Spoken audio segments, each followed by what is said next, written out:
Yeah, I understand the frustration. It's still much higher than it was a year ago. But breaking that 30 barrier, I think, was a gut punch to a lot of people. Ultimately, it will retest those numbers again, as I know that the majority of human population is accumulating commodities. I know that the majority of human population understands that currencies inherently are meant to die, especially those that are fiat. Ultimately, they always die. They return to their intrinsic value of worthlessness, of zero, of paper. And the slow accumulation by these sophisticated commercial central banks, sovereign wealth funds, unfortunately, there are a lot of people who aren't able to, don't have the time frame to play the long game. You know, the old saying that the market can stay irrational longer than you can stay solvent is true. You know, you accumulate this stuff because you see the big picture. And as frustrating as it is, you have to understand you're not buying it to become wealthy overnight. You're buying it because it is wealth. And ultimately, Mother Nature wins. You cannot suppress and continue to manipulate a market that is enticing massive global demand. It's as if I think instant gratification has become so ingrained in the American psyche that it's too difficult to deal with. I don't ever lament when the price goes down or when the price goes up. I'm not overly joyful. I just understand that over time, gold and silver will do what it's done for all of time, and that is to retain its purchasing power. But in particular, at the end of this macro system that we are in, it will go from 0 to 100 very quickly in terms of its speed. And what seemed like an eternity in being, you know, stuck in a quagmire of confusion and disconnect from reality. Like, why would it not be going higher in this environment? You have to understand you have 8 commercial banks with a tremendous amount of power that are suppressing silver to the degree of the largest concentrated short position in the history of the COMEX. Why? I have my own beliefs. I really do believe it has to do with the amount of silver used in the military industrial complex, that these are very powerful players that don't want to let the price of silver get away, but the rest of the world doesn't care what they want.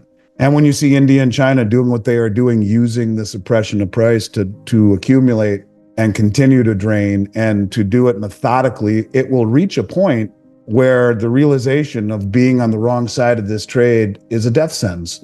And I do believe that. And I think they understand that already. Maybe guys like Elon Musk already understand that. Maybe they're the ones, or he's one of the ones that have been standing for delivery here in the West. I don't know, but what I will say is you just have to put your time horizons on hold and know that over an extended period of time, gold and silver will probably end up being the 2 most important assets as the dollar starts to really globally lose favor. And I think that's going to happen in an accelerated fashion at some point. What starts out as a trickle can very quickly turn into a flood. And I know it's frustrating. I do. I get it. I'm frustrated even having to talk about it all the time. But, you know, it is what it is. And it just goes to show that this is a very high stakes game, one that the biggest money in the world is very afraid of letting go of. And but ultimately, you can only manipulate a market or control a market over an extended period of time by pushing in the direction that it is going.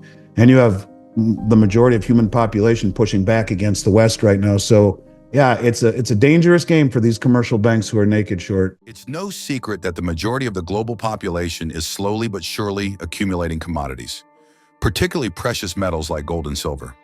There's a growing understanding that fiat currencies, by their very nature, are destined to lose value over time and eventually become worthless. History has shown that every fiat currency, without exception, eventually returns to its intrinsic value of 0. This grim reality drives central banks, sovereign wealth funds, and savvy investors to accumulate assets that maintain value over time. However, the journey is not without its challenges. The market can remain irrational longer than investors can stay solvent, as the old saying goes. This truth underscores the frustration felt by many who invest in precious metals, expecting a quick payoff. The reality is that these assets are not about getting rich quickly. They are about preserving wealth over the long term. Gold and silver are not just commodities. They are wealth in their most tangible form. Despite market manipulations and price suppressions, these metals have a proven track record of retaining purchasing power over centuries. In the realm of precious metals, especially silver, market manipulation is a well-known phenomenon. The suppression of silver prices by powerful financial institutions, often referred to as the 8 commercial banks, is a strategic move to maintain control over this critical resource. These banks hold a significant short position in silver, the largest in COMEX history. The question is, why? Many believe it has to do with the vast amount of silver used in military applications and other strategic industries. Keeping the price of silver low benefits these powerful players by making it cheaper to procure large quantities needed for industrial use. But the rest of the world doesn't play by these rules. Countries like India and China are taking advantage of the suppressed prices to accumulate vast amounts of silver. They are methodically draining the market, leveraging the artificially low prices to stockpile this essential metal. This massive acquisition is not just for monetary purposes, it's also about securing a resource critical for technology and industry. The patience and long-term vision displayed by these countries contrast sharply with the short-term focus often seen in Western markets. Silver's dual role as a monetary asset and an industrial metal adds a unique dimension to its value. Unlike gold, which is primarily hoarded as a store of wealth, silver is extensively used in various industrial applications, from electronics to solar panels. This industrial demand creates a natural floor for silver prices, as manufacturers will continue to buy regardless of speculative market movements. India, for instance, has been aggressively ramping up its production of photovoltaic cells, driven by government policies aimed at reducing carbon emissions. Companies like Reliance Industries are leading this charge, opening massive facilities to produce solar panels, which are highly dependent on silver. This industrial demand is not just a short-term trend, it's a structural shift that will likely continue for years to come, further tightening the supply-demand dynamics in the silver market. For investors, understanding the broader context of these market dynamics is crucial. The accumulation of precious metals is not about chasing quick gains. It's about building a stable foundation for the future. As frustrating as it may be to watch prices fluctuate without significant upward movement, the key is to focus on the long-term picture. Over time, gold and silver have proven to be reliable stores of value, especially in times of economic uncertainty. The critical point to remember is that the endgame is not about short-term market movements, but about the eventual realization of the true value of these metals. This realization will likely occur when the manipulation can no longer be sustained, and the market forces of supply and demand take over. When that happens, the shift in value could be rapid and dramatic. What seems like an eternity of price suppression could suddenly flip, leading to a meteoric rise in prices as the market corrects itself.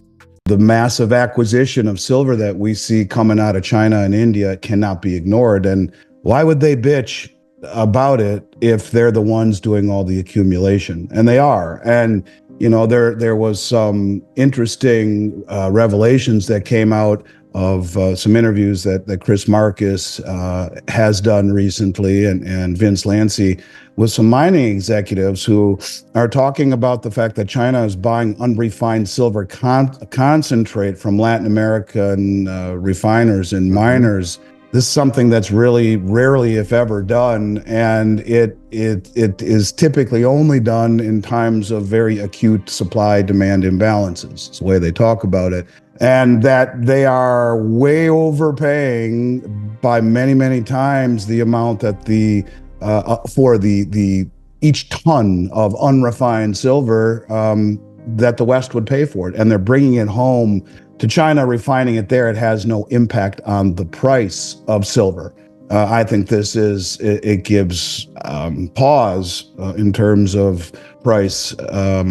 In terms of where we are ultimately going, the central banks and the commercial banks, rather, are still in control, but it's becoming very dangerous. And you're seeing the bleed down in all of the exchanges. We've talked about that. You're seeing the import numbers, but you're also seeing something like this, that it isn't very easy to see this. And but that they're paying as much as $200 a ton more for each load of the material. That's on a per ton basis. That's a lot more. And they are refining it themselves in China, similar to the way that China said they weren't accumulating gold during the last few months, but they were, and they're buying it through proxy banks that work on behalf of the PBOC who don't report it to the IMF. These countries who are using the suppression of the Western paper market against us, they're not causing a stink. And why would they? But what they are doing is standing for delivery and taking it any way that they can. We saw more of the same. The managed money get fleeced again. And one of these days, it's not going to happen. One of these days, the commercial banks will be on the right side of the trade. Maybe that's where they're going right now, because there's such insatiable demand, physical demand for delivery. To be on the wrong side of that trade at the wrong time is a death sentence. And one of these days, I think they will hoodwink the managed money into going short. And that's kind of what you see right now, where almost $5 billion in long futures were sold by the managed money here last week, and almost $2 billion in silver futures sold. We'll find out more, I think, tomorrow with the COT numbers. It'll probably be much bigger than that. But what you are seeing is what we've always seen. The commercial banks allow the price to rise. They absorb all the buying pressure. They suck in all the speculators, and then they step on the price and lean on it and lean on it and lean on it after they've absorbed all the buying, and they rinse, wash, and repeat, and you end up fleecing the managed money who capitulates. But one of these days, when the managed money gives up, goes short, and sells all their longs, that means when they go short and sell their longs, the commercial banks take the other side of both trades, both of the short trade going long and selling their longs to the commercial banks. And that's what will happen. And I don't know when that will be, but I think that what differentiates this time from all the other times is that we're seeing such a massive bleed down. You look at the LBMA numbers, they're down to the lowest level they've ever had since they started keeping records. And it's just a matter of time before the deliveries continue to, I think, create a problem where being naked short, the amount that they are, is about as foolish as it can get. So, yeah, I understand the frustration. It's still much higher than it was a year ago.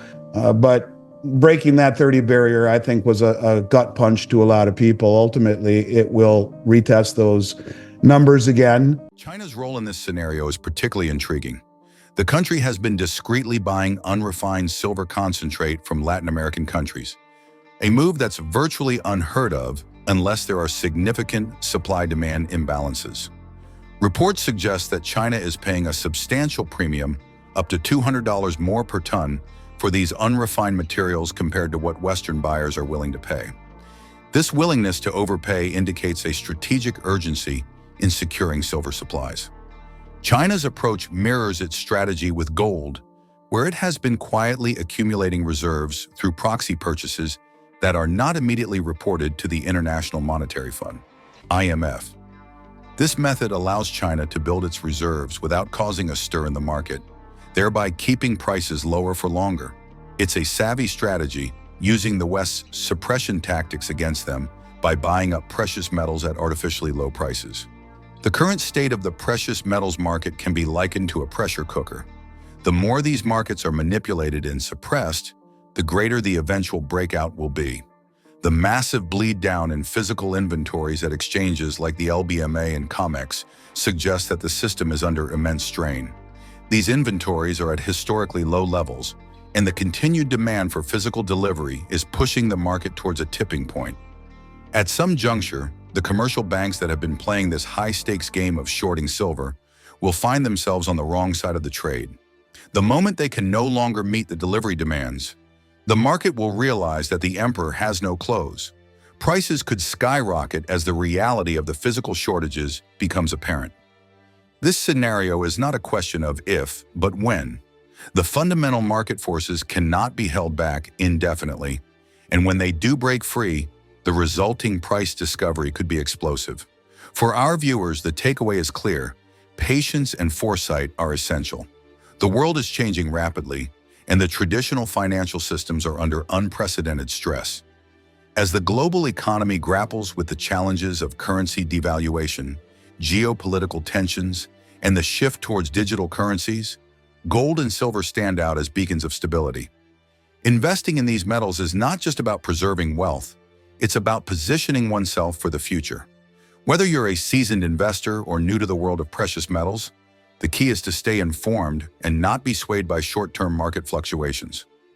The long-term fundamentals for gold and silver remain strong, and the ongoing global accumulation of these assets suggests that they will play a critical role in the future financial landscape. Silver's price tends to be more volatile than gold due to its smaller market size and dual role as both an industrial and precious metal. This volatility can lead to substantial price swings, often exacerbated by speculative trading. Hedge funds and other large investors may engage in large-scale buying or selling, causing rapid price movements.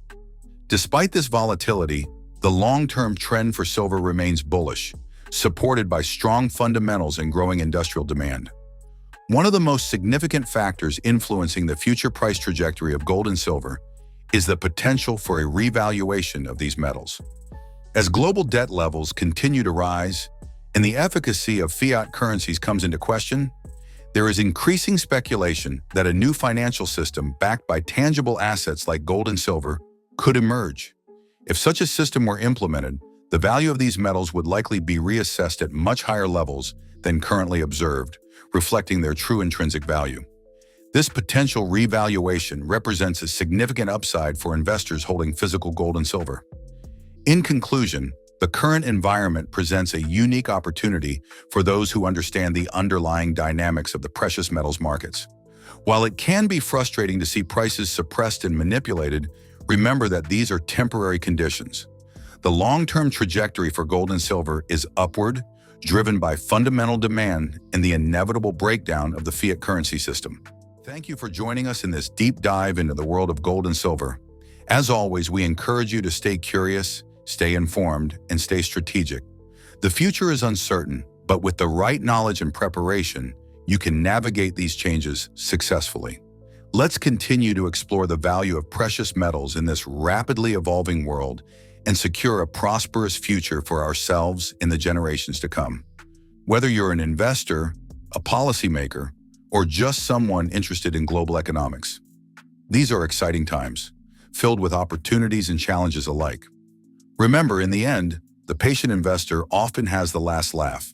Stay informed about the latest developments shaping the precious metals market with regular updates from the Finance Daily team. Not only that, but as a subscriber, you'll also receive timely silver and gold price notifications and early access to groundbreaking news unavailable to the general public. Join our free gold and silver newsletter today. Link in the description.